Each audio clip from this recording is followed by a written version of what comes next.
It's March 20th, Tree Day, and we're going to be talking about number one, how to build your food forest using local resources without breaking the bank, and two, why you should be using native plants to do it. Let's get to it.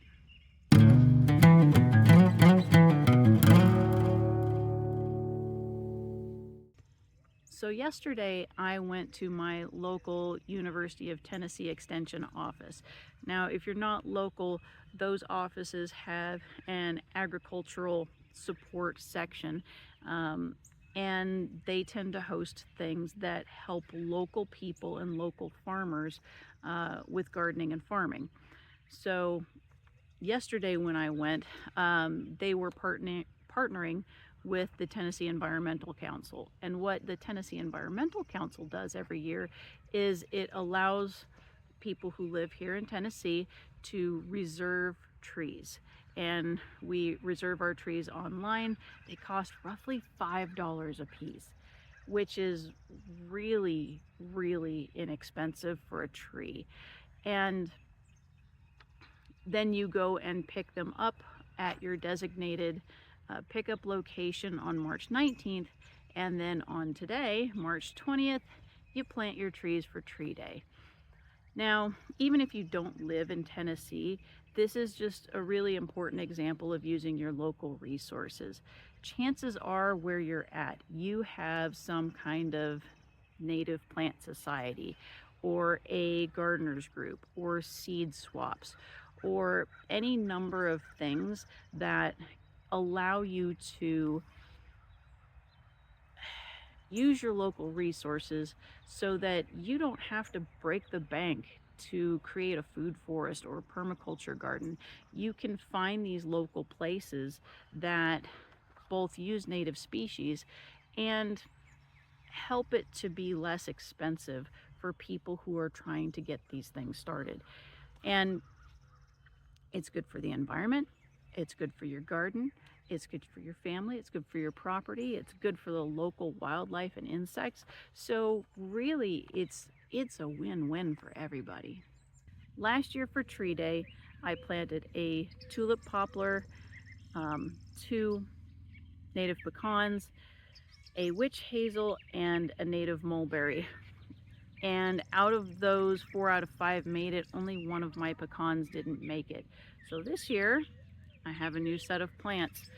I have 2 more pecans just in case we have one that doesn't make it.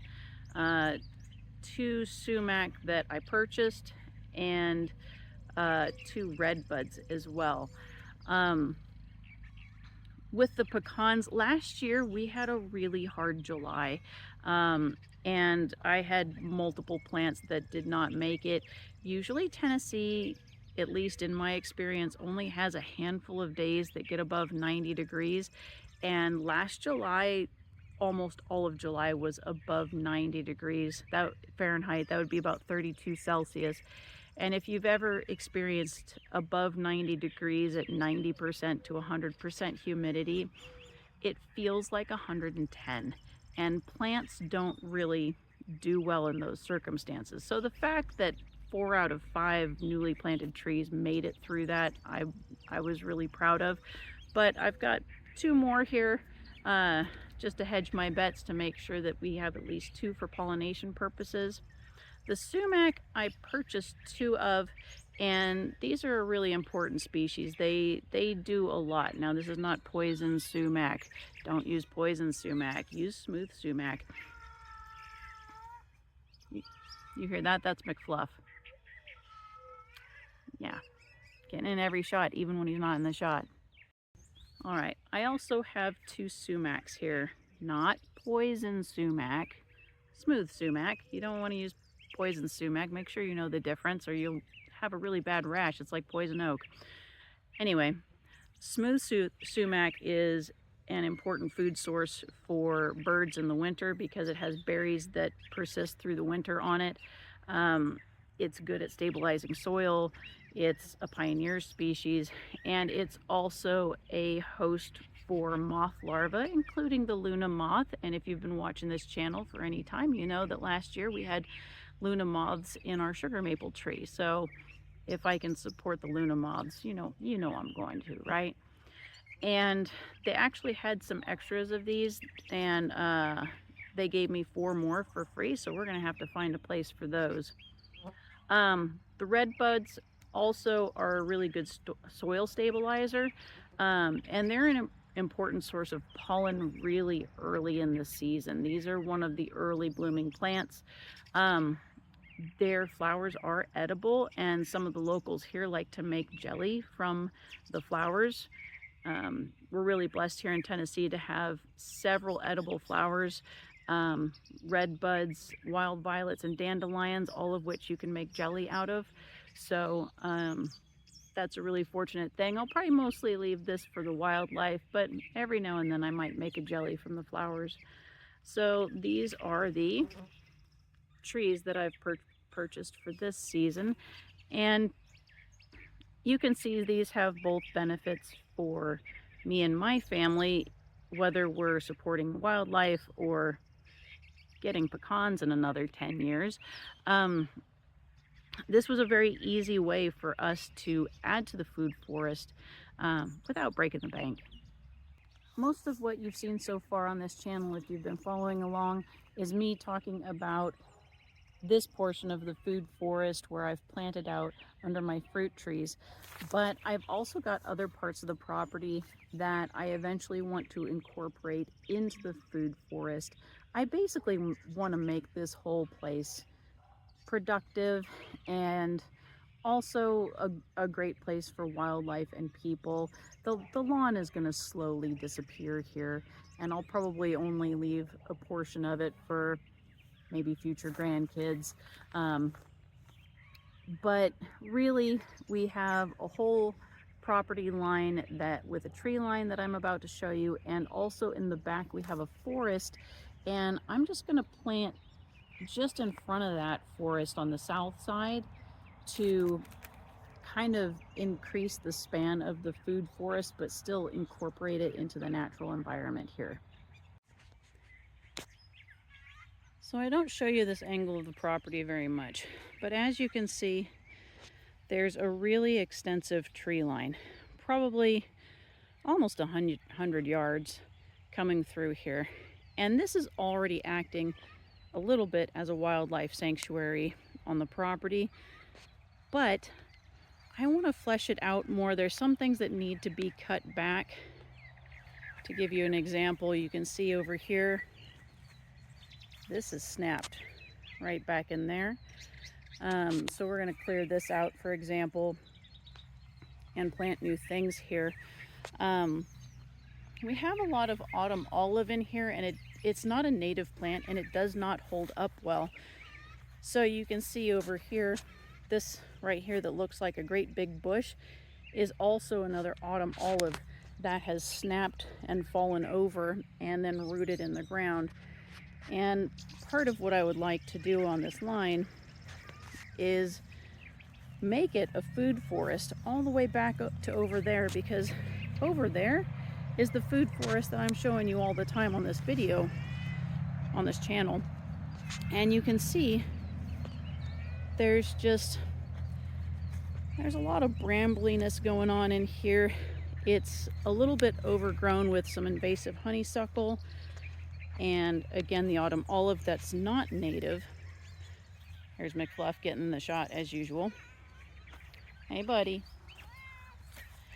And so along this line, I would like to put in some more of these native trees that are going to be productive both for us and for the wildlife. There's the food forest right there. Look at how small it looks in the context of the whole yard. That's it. That's it right there. But eventually this whole place is going to be food forest and a good place for both people and wildlife.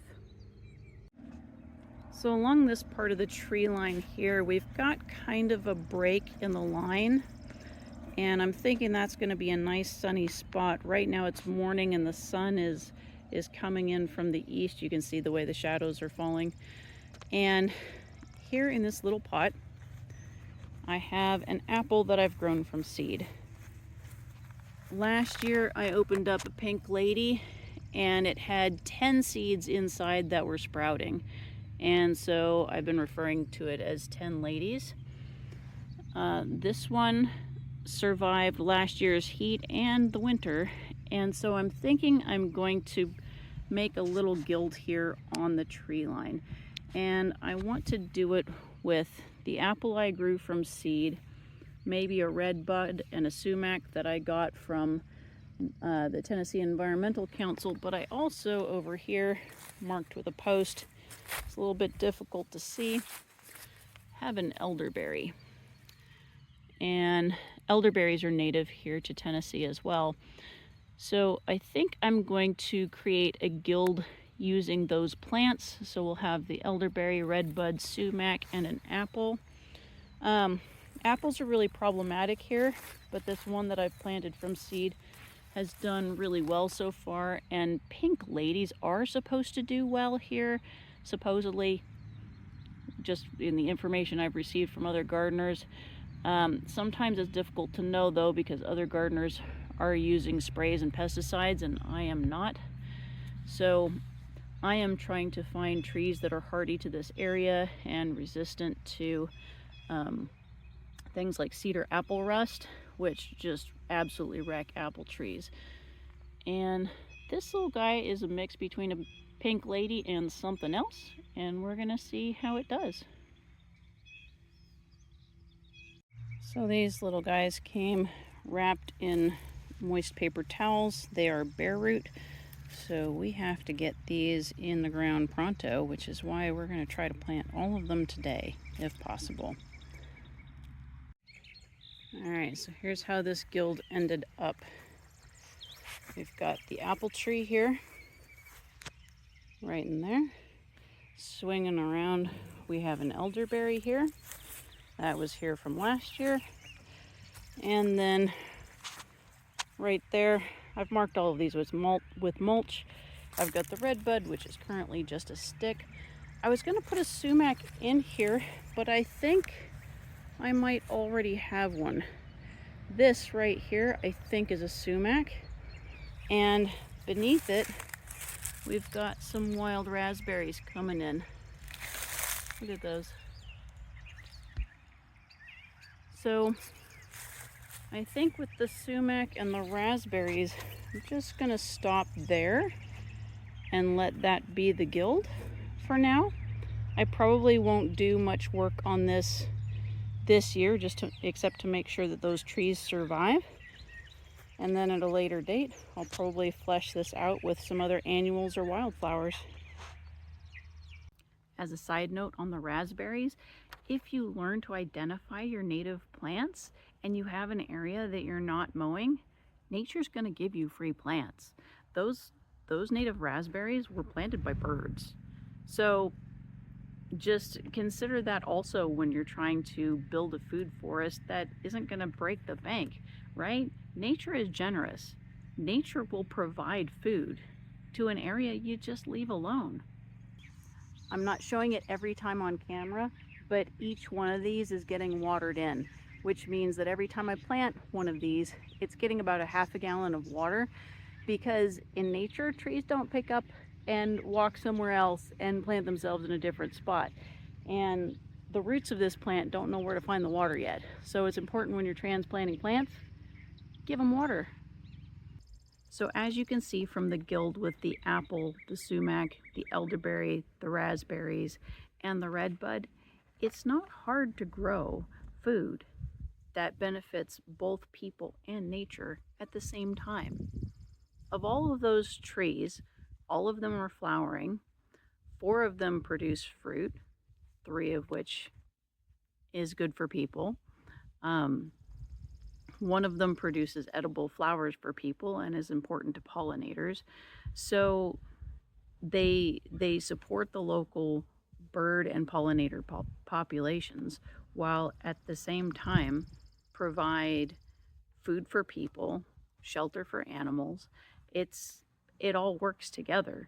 And I think that's important while we're looking at industrial farming and kind of where that's going and how those systems are so easily interrupted. It's really important to know that we can grow food differently and we can grow it in such a way that is harmonious for people and nature. So I want to talk about this part of the yard right here for a moment in the food forest. My apologies for the background mowing. My neighbors are mowing their yard, and you know what? It's their day off and I can't tell them not to do that just so I can post a YouTube video. So my apologies. So you can see I've got the camera level right now, and you can see that there's a slight slope coming off this portion here, and I've got my apple trees in this row. There's the Arkansas Black, the Opalescent, the Franklin Cider, and the Sweet Bough right there.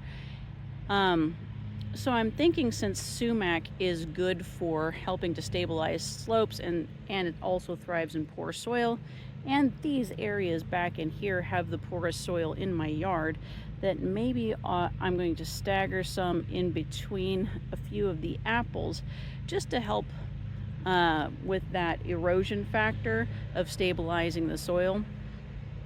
So I think I'm going to plant at least 2 of them over here. I might save another spot for a different plant. But I think I'll stagger 2 of them here. I might do 1 in back of the Arkansas Black over there, just because the soil is really bad and really sloped once it hits that back portion. You can see the color change right there in the grass, how everything's more yellow and brown in that area, and the soil is just so bad back there that even Tennessee grass struggles to grow there, and Tennessee grass is about ready to take over the world. So I might put a sumac back here by the Arkansas Black just for shade factors and to help with the soil.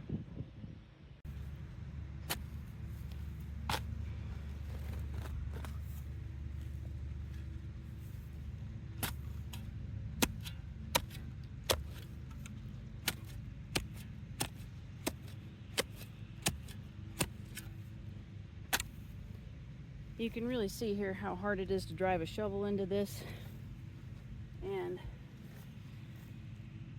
we've got a lot of clay in here. It's not an easy soil to dig, and you'll notice no worms, right? In the places where I've had wood chips for a year, it's absolutely teeming with worms.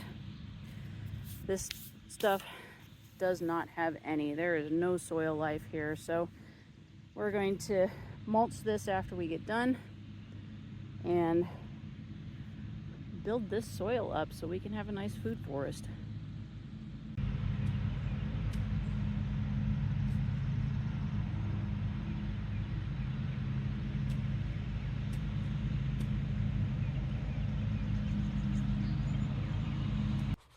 Just look at the clay in here as I'm trying to dig this out. Maybe I should take up pottery.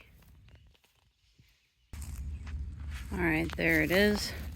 I've got 3 sumacs on the slope near the apple trees, just to help keep that soil in place along the slope. Obviously, we're going to have to plant a whole lot more if we want to keep soil in its place, but it's a start. All right, here at the back of the food forest, you can see there's the hazelnut tree. We're going to swing around to the forest in the back here, and this is where I planted the pecans, right at the edge. You can see they're going to have some towering oak neighbors, but you can also see we're in afternoon and those oaks are throwing their shade back to the north. So the first of the pecans is right here. You can just see a little divot and a stick. Yep, that's it. That's it right there. And then coming around, we're going to continue walking along the tree line here.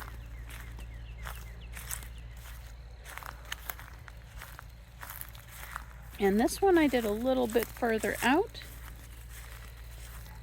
And here's the other pecan. Also right back up to our forest full of oaks.